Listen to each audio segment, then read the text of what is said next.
ngurus bisnis saya, startup saya namanya Berbagi Kultur.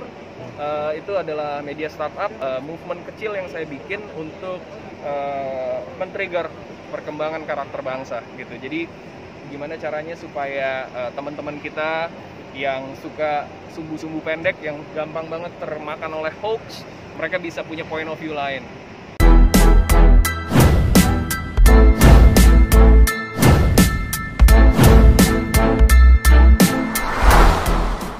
Yang pas di studio itu. Oh ya udah ya. Iya, udah ditanya. Sekarang ini sibukan lagi ngapain? Ya.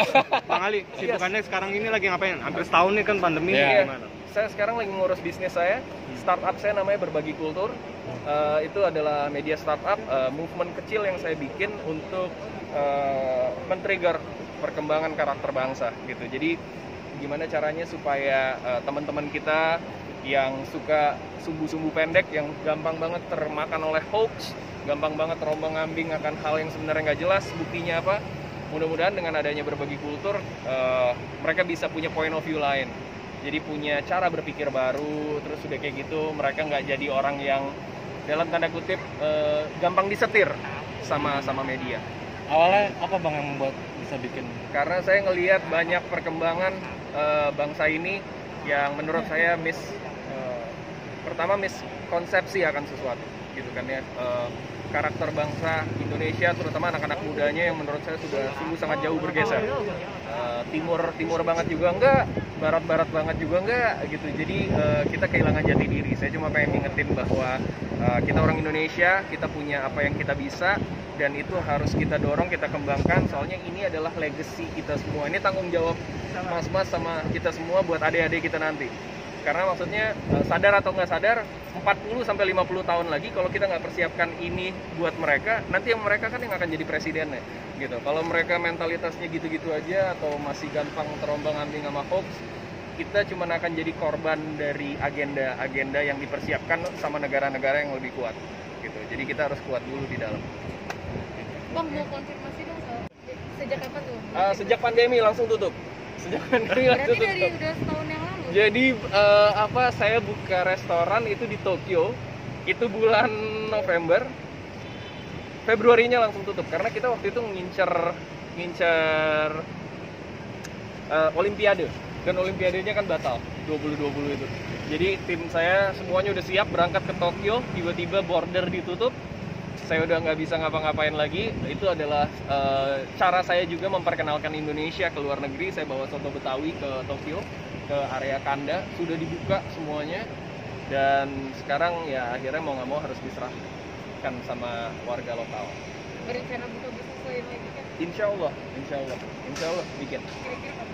Kira-kira kalau ada investor yang sungguh sangat besar, invest ke Berbagi Kultur, saya akan buka lagi venture yang baru. Sekarang jadi kolaborasi bisnis konvensional aja, bikin produk jual, bikin produk jual, bikin produk jual. Sekarang saya lagi kolaborasi sama produk coklat, sama produk coklat dan produk kopi. Bang, kerugian Di dalam negeri. Bang, untuk kerugiannya sendiri yang di Jepang itu di Jepang gimana? Berapa sekitar? Hitung aja lah, buka itu di Tokyo. Hitung aja lah berapa kerugiannya buka restoran di Tokyo. Tokyo kan salah satu kota termahal di dunia. Buka retail di situ nggak sedikit gitu. Kenapa saya pilih Tokyo? Banyak orang yang bilang kenapa sih nggak buka di dalam negeri aja gitu? Karena ya misi dari saya, misi dari Berbagi Kultur adalah ya ini loh Indonesia. Kan kita kan selama ini di luar yang kesini kan gitu, bukan yang kita yang kesana. Belasan miliar kan tuh? Apa? Belasan miliar. Ya, pokoknya lumayan lah, kebeli lah motor lah. Tapi tetap ada hikmahnya Bang Ali ya. Tetap ada hikmahnya Bang Ali ya. Ada, Dari kejadian ini ada. Tetap itu seperti apa Bang Ali ya? Hikmahnya adalah di masa pandemi ini kayaknya kita semua kan bergerak dari nol lagi kan. Di masa pandemi ini menurut saya gimana caranya kita untuk ngelihat lagi apa sih arti kekayaan buat kita semua gitu kan. Soalnya kan selama ini kita ngejar A, ngejar B, ngejar C gitu, pengen duit segini, pengen duit segitu. Nggak taunya kita semua bergerak dari nol lagi. Mau sekaya-kayanya kita, mau duit kita kayak gimana ya kita nggak bisa ngapa-ngapain.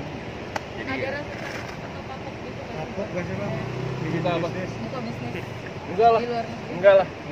enggak lah, sama sekali enggak. Soalnya kan maksudnya kalau kita kapok ya kita berhenti usaha kan. Ya jangan berhenti usaha. Sebenarnya ngebedain pengusaha sukses banget sama pengusaha yang gagal ya cuman itu aja, dia berhenti usaha. Gagal itu pasti dan harus. Jadi kalau kita usaha apapun udah pasti gagal.